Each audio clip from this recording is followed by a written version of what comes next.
Well, greetings and salutations to all our fine podcast audience. Welcome to episode 125. Such a made it. Nice round number we made it to there. Yep. That's you like number 125. Sure. If 125 is a round number, so was 124. Well, actually, 124 is more round. Well, it's even. It's even. If odds are not round. Depends on what you're rounding to. I think next time we should do, the next episode is podcast 125.1. An unround podcast number. Whatever.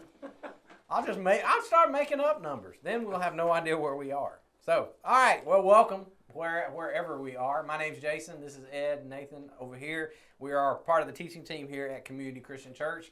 And we do this podcast every week, answering questions that you send to us, which we're going to do again today to help you think a little more biblically, a little more like Jesus in his world. And so you guys have asked tons of questions. I know I keep saying that, but they just keep on rolling in. We are stocked with questions right now. In fact, we're only going to record 3 today.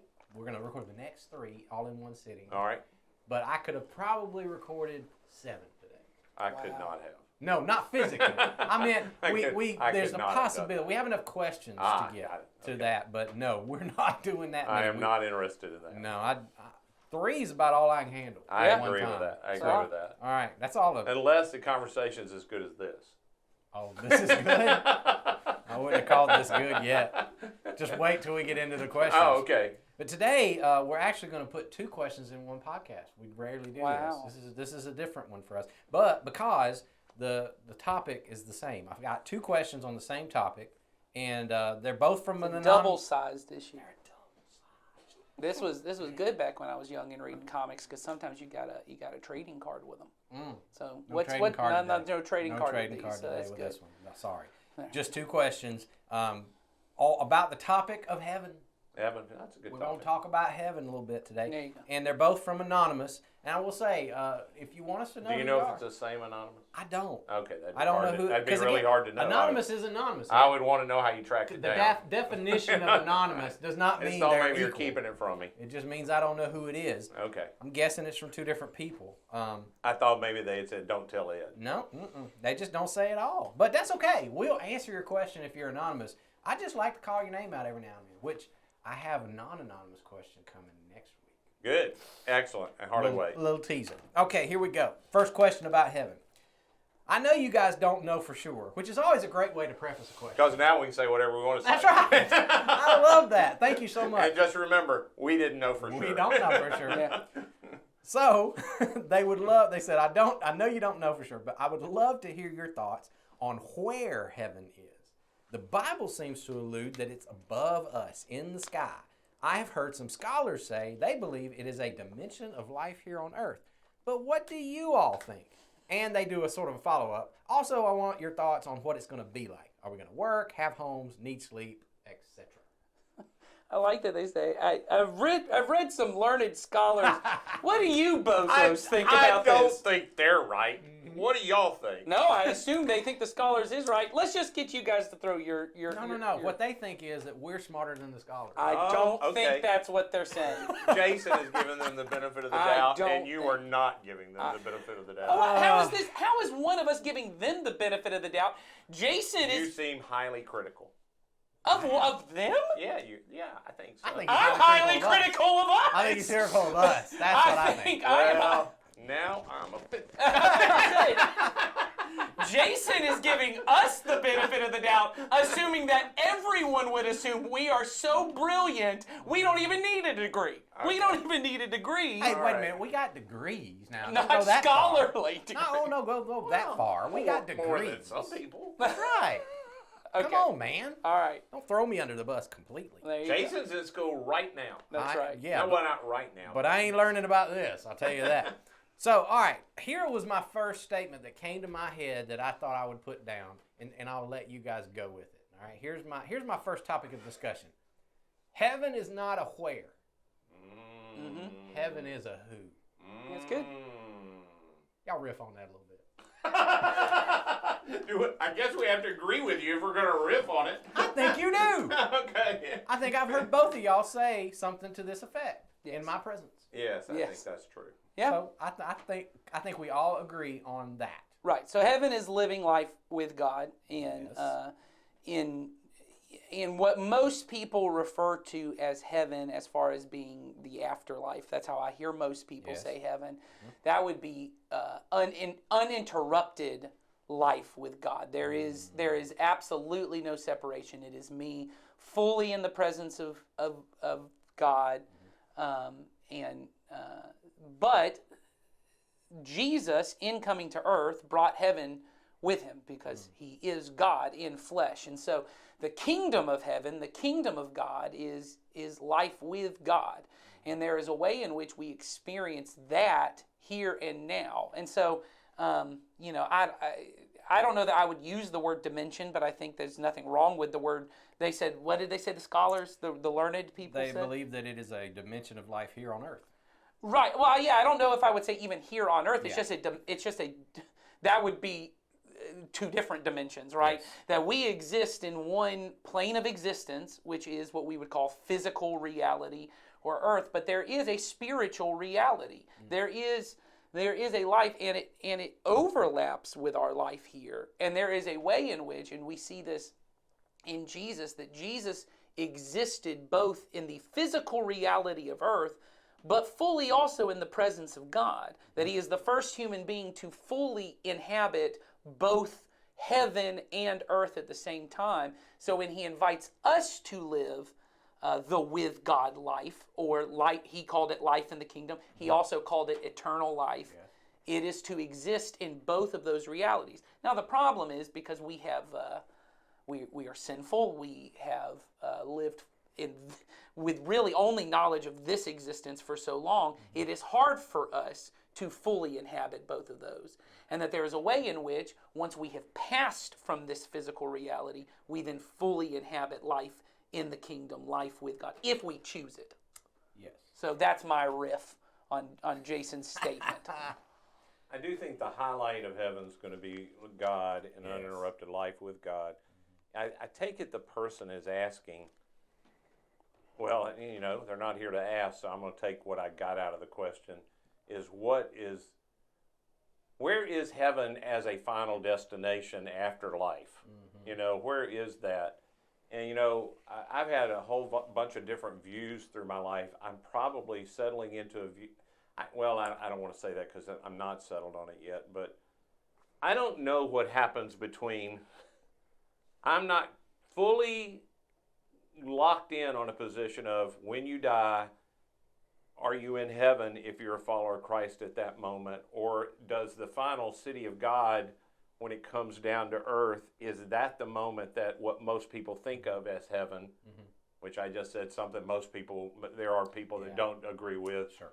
But so I believe that when Jesus returns, a part of him coming that Paul describes of the souls of those who have already died come with him in the clouds. Their bodies are reunited with him then. Those that are alive at the time rise to meet them in the air. And then Revelation says the city of God comes down to earth. Yes. And I think the final place, once time is over and eternity is all that's left, when that happens, I believe that there's going to be a recreated heaven and earth. I believe that at the core of my being. Me too. That it's not somewhere else. It literally is here. It'll be recreated the way it was in the beginning, with the city of God in the middle, the Lamb, and God. Just like in the garden, God walked with human beings in the garden. We're going to have that experience there. Now, if there's 2,000 years between my death and Jesus coming back, or 20,000 or a day, where my place is there, am I now in the city of God and I'm waiting to come, or am I with Jesus somewhere else that he called paradise? Or, Yeah. I don't. That's all we get. I don't think that's what they're asking. No. But there is a debate over that, and there certainly were in early Jewish thoughts that there was a deal of soul sleep, that they believed people just, Yeah. I'm not saying that's what I think. No. I'm not convinced one way or the other on that, to be honest with you. Well, that is On one that part, no. No, No, that no. part I would say that's a part that there's not a whole lot of detail given to Right. us in We the know there's a scriptures. new heavens. We know there's a new Mm-hmm. earth. There is no question of whether when Jesus comes back, is he bringing a new Jerusalem and a new heaven That's and a right. new earth. And by New Jerusalem, I don't literally mean Jerusalem. He means the place where God dwells. That there is going to be a new heaven, a new earth. Well, that- the place where God and humans dwell together. Well, that's coming in that existence. But even if you take where those things those exist in Revelation, that's where that concept really is spoken about. There also is this place where around the throne of God, currently there are the saints of God that are gathered around the throne of God. So it is very possible, who knows exactly how that actually works, that God is existing right now in a spiritual reality, and there are saints and angels and that are giving him praise. Now, what that existence is and whether I think it seems pretty clear that is not the new heavens and new earth, because he hasn't brought them yet. Yeah. So there is something in between, whatever you want to call that, as you're saying. Well, and whether there's that's- some thought, God inhabits every place and every moment all at the same time. That's right. Because, so, God can be wherever the saints and the angels and all Yeah. that are. We aren't capable of being in all those places at once, but he's fully capable of doing that. So, I just believe the heaven, as it described, is going to be very similar to the Garden of Eden. I think in the end, God gets what he intended, and what is written in the first, is described at the beginning of Genesis, is God's intent for him and human beings.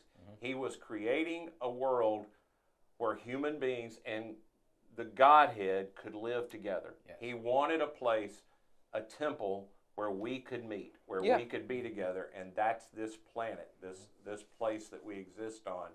And in the end, God gets what he wants. And that's pretty clear at the end of Revelation. He gets that. And so I think that part is clear. So where it is, I think it's going to be here. But it's going to be different than anything any of us have ever experienced, because we haven't been in the Garden of Eden. Absolutely. Yeah, and I would just say, back to the original question, anytime you're concerned about the where, the physical location, I think you've kind of missed I agree with that. the point in the end. I'm not saying that your question is not important. I get why you ask it. But in the end, you won't care where. Because once it, like we said, heaven is the with God life. With God, all of that is pretty moot at that point. Yeah, it's why I'm constantly, when I lead evening prayer, when I in just for personal prayer, it's a part of my relationship of developing my life with God. If I am not okay being in life with God, and I miss it, most moments in my life, I miss it. Not because I willingly miss it, I just have a lot of conditioning to think I have to do most of this on my own. And I'm trying my best to retrain myself into the life of, I can do every moment with God if I want to, but I have to train myself to want to.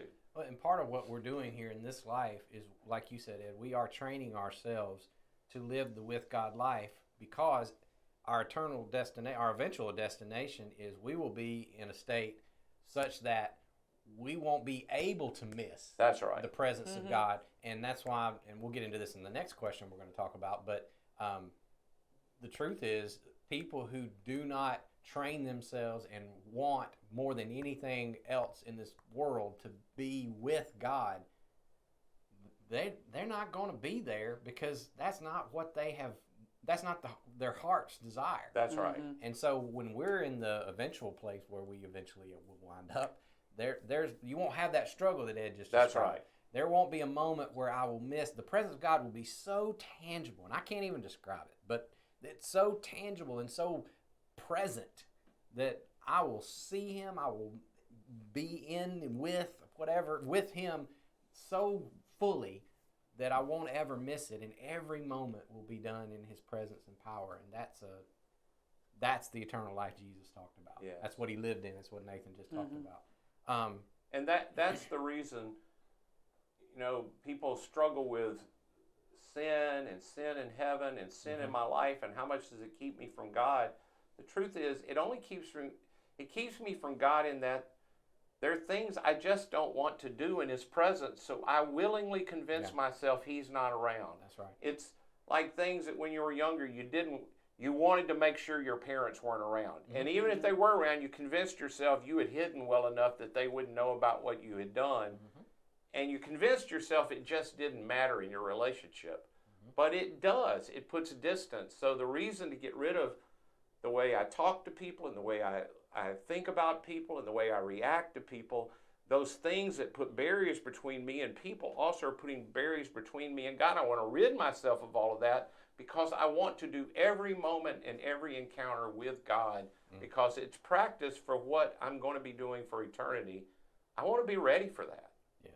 And I don't want it to be, I just don't want it to be like, oh my gosh, this is such, I don't want to have to do a lot of catch up, Well, and like, Paul talks about, when we do pass from this life to the next, there's a lot of us that's going to get burned up. Yeah, that's right. In the process, that everything that is not of God, which is of love, everything that's not of love goes away in me.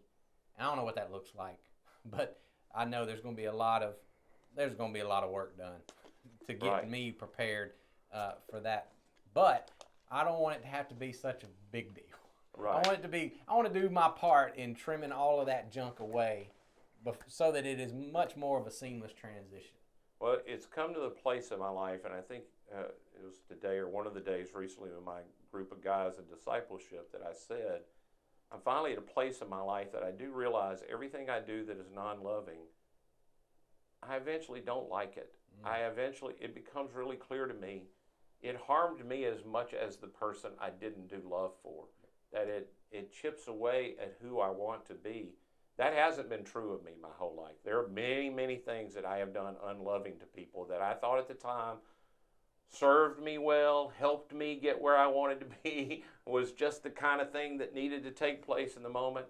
I'm finally at a place that every time I do one, it just bothers me. It bothers me. Mm-hmm. That hasn't always been true. I'm thankful for that. I really am thankful that I'm at that place because it means I am moving toward the place where I might be able to do it more consistently. So let me address just real quickly before we move to the next question, the last part of this question that we're on. They did also ask, do we have any thoughts on what heaven's going to be like? For example, where will we work? Will we have homes? And will we need to sleep? I hope we get to work. I love work so much. Yeah. I know that drives some people nuts to say it, but and I've often said to people, whatever that is, I don't know if you even call it work. It won't be like work. Right. Because it's done without, we know part of the curse that we're living under is that work is hard. Right. Work resists us. Right. But there is a sense in which it won't any longer. There was something about the land, in Genesis that cooperated with Adam when he worked the land, and then all of a sudden when sin entered the picture, it didn't. I don't even know what that would look like. I don't either. But that sounds interesting to me. It does. That sounds appealing to me. And I think, and that's just an example. That's not the thing, the only thing. I think it's a universal kind of thing. The world is working against us. If you notice, all the stuff that's good for me is hard. Mm-hmm. And all the stuff that's bad for me is easy. That's a cursed thing. It is. So I don't know. Does that mean chocolate's going to be good for me in heaven? I don't know. I'm just that's just a thought that I have. Yeah. Well, I do think it goes back to the original intent. The original intent was God wanted. The idea I think we have that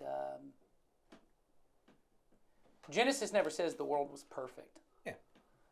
It says that the world was good. Yeah. And we have this idea that it was perfect and it was complete, it was the way it was going to be, and we were just going to like hang out with the animals, and that's what it's going to be.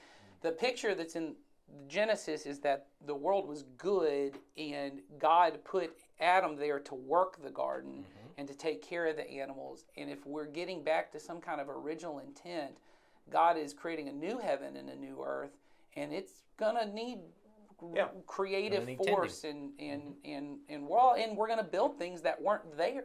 Yeah. That maybe I'll come up with an idea and God will go, nah, that's cool. That's a cool idea. Yeah. Let's do that. Let's move that direction. That God is cooperating with me. And so I think the idea that we would work together with God in the new heavens and the new earth, I think that's the point. I think the fact that God created as if it was a necessary thing that had to be done, but He never wants to create again, does not make sense to me. So yeah, I definitely think we're going to work. Well, I think we're made for it. There's a part of all of us that enjoy when we do something that is creative and helpful, or something that moves things further along. The frustration is when you're doing things just to do them. You know what I'm saying? Everybody gets frustrated when if I only have to do this just so I can earn money, well, I get that that's frustrating. You know, but I think most of us like doing things that we feel like are making a difference, and I think the frustration of work will be removed. I don't know whether we need to sleep. I don't know. Yeah, I don't have the answer. I don't have any answers to any of that. I sort of like sleep, so you know. Yeah, but I really need it. Yeah, I know, that's true too. We'll see. All right. I hope we get to eat. I like eating. Well, there's some evidence on that too. We'll see. Well, yeah. There's feasting in heaven. Yeah, but that could be illustrative. It Who could knows? be. You know, I don't know. I don't know either. Well, But if it's back it all could. Which I'm glad that the person's first phrase in this question was, "We don't know for sure." Yeah. So thanks for that. Again, grace. if you go back to the garden, all of those things took place in the garden, and so if that's the original intent and we return to it, Yeah. I think we will do those things. All right.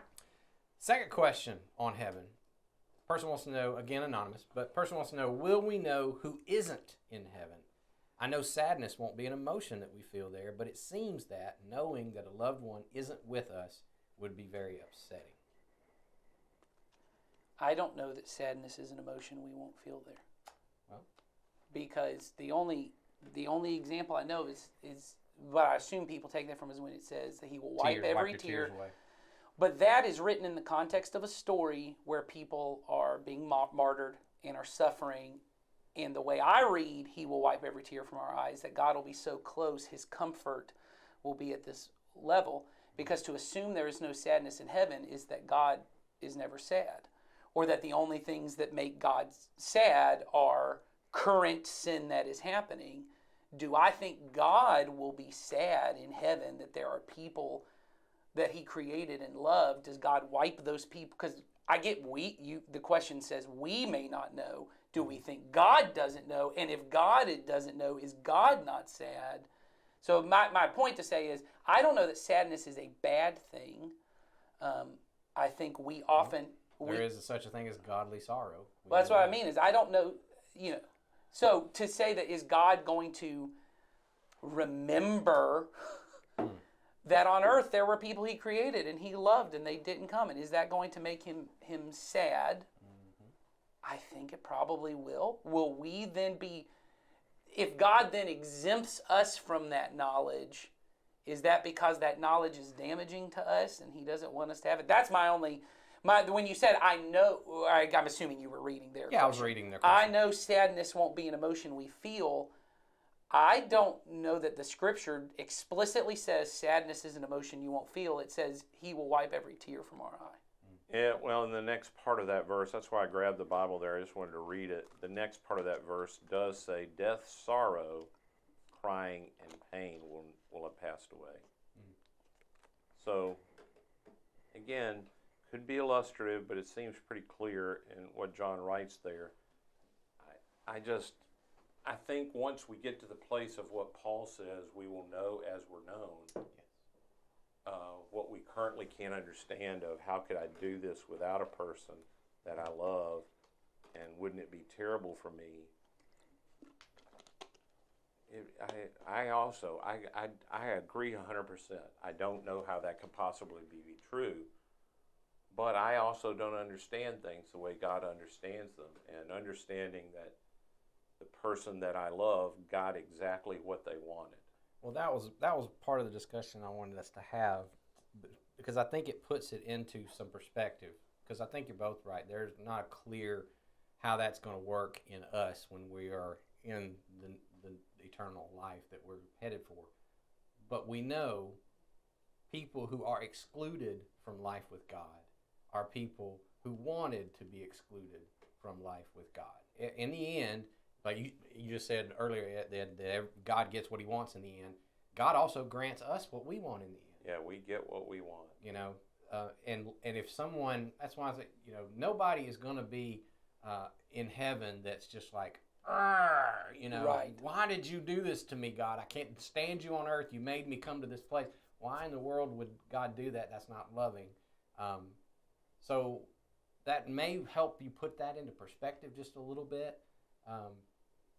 Not that it, again, the whole sorrow question, that's another question, but I believe we will see, like you said, Ed, we will see at least what a portion of what God understands in his perspective of these people who decided life with God is not appealing to me. It is not what I want.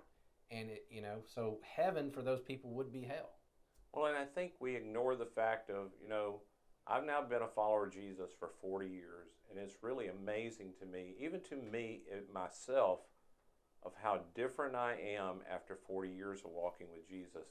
I could not imagine, I couldn't even imagine myself 15 years ago having some of the thoughts I have toward things that used to really irritate me, and not just irritate me. I still have things that irritate me, but I want to love.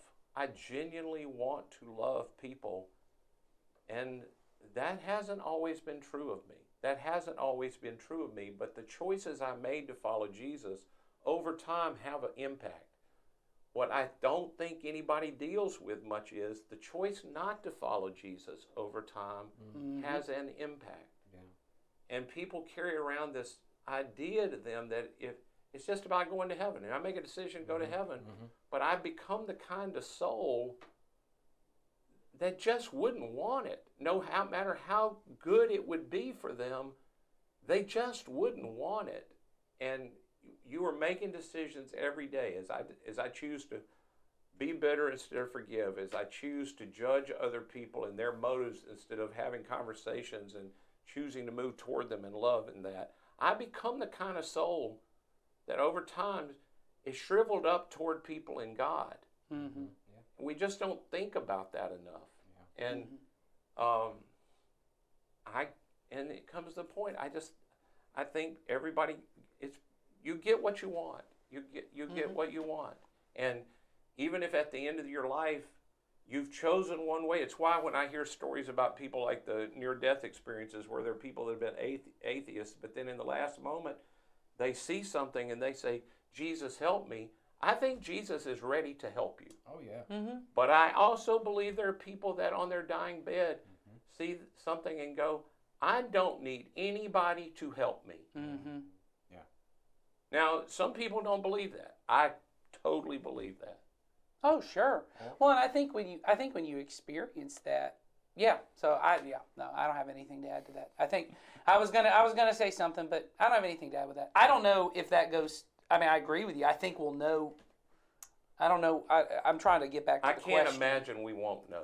Yeah. That's what I'm trying to say. Yeah. I is, can't. We will know as we're known. I can't imagine we won't know. But I think what came down to me when I sat and pondered this question, I know this for sure. I get where the question comes from. I also am with you who asked the question. There are people in my life that I cannot imagine doing life without them, because without at least this big hole being left in my life that I would just not know what to do with. That I understand. But at the same time, I also know that my capacity to understand the power and the presence and just the filling love of God for me, the capacity that He has to fill that hole, I don't fully understand. That's for sure. But I trust it. I know for sure that in the kingdom coming, we lack nothing. That's right. That Yeah. I know for sure. I will lack nothing in God's presence. Truth is, I lack nothing now.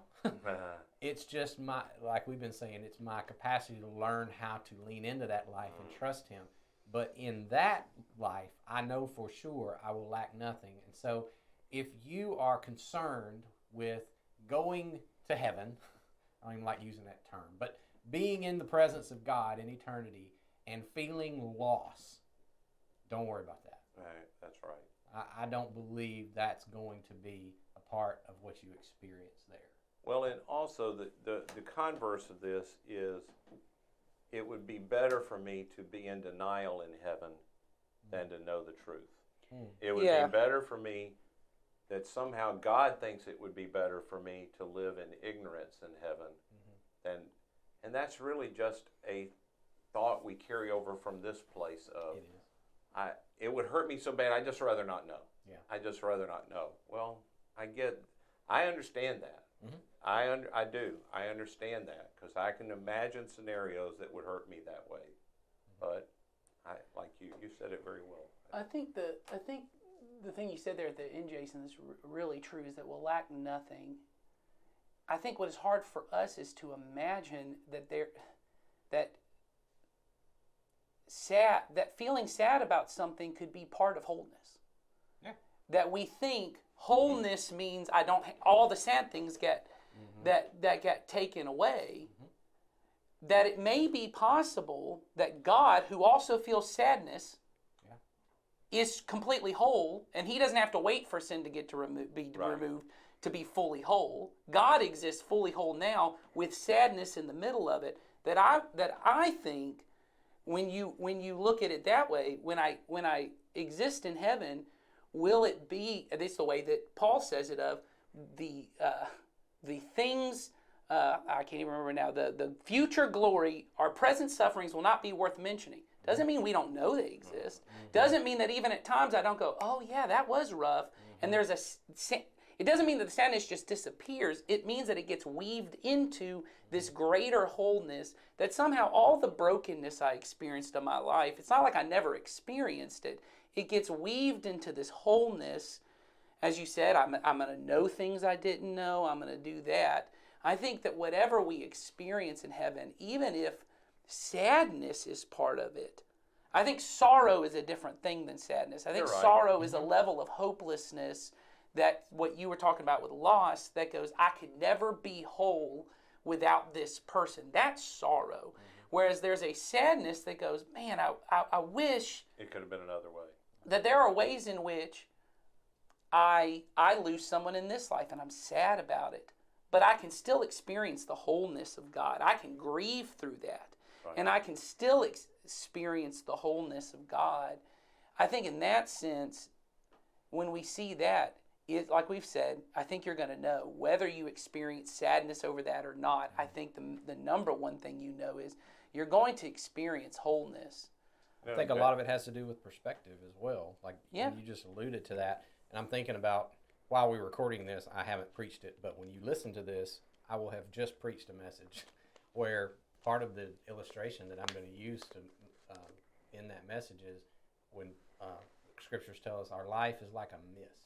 Mm-hmm. And if we could really get, that's hard to get a perspective on that, but that truly is what our life will be in light of what we will be in all of eternity. We will see our life as, oh, look at that. Mm-hmm. It's there and it's gone.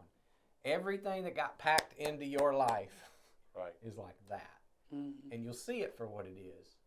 Not that it's unimportant, Yeah. but that it is placed into a bigger perspective. Or that you even think, man, I wish that hadn't happened that way, and I wish something different had happened in place of it. Mm-hmm.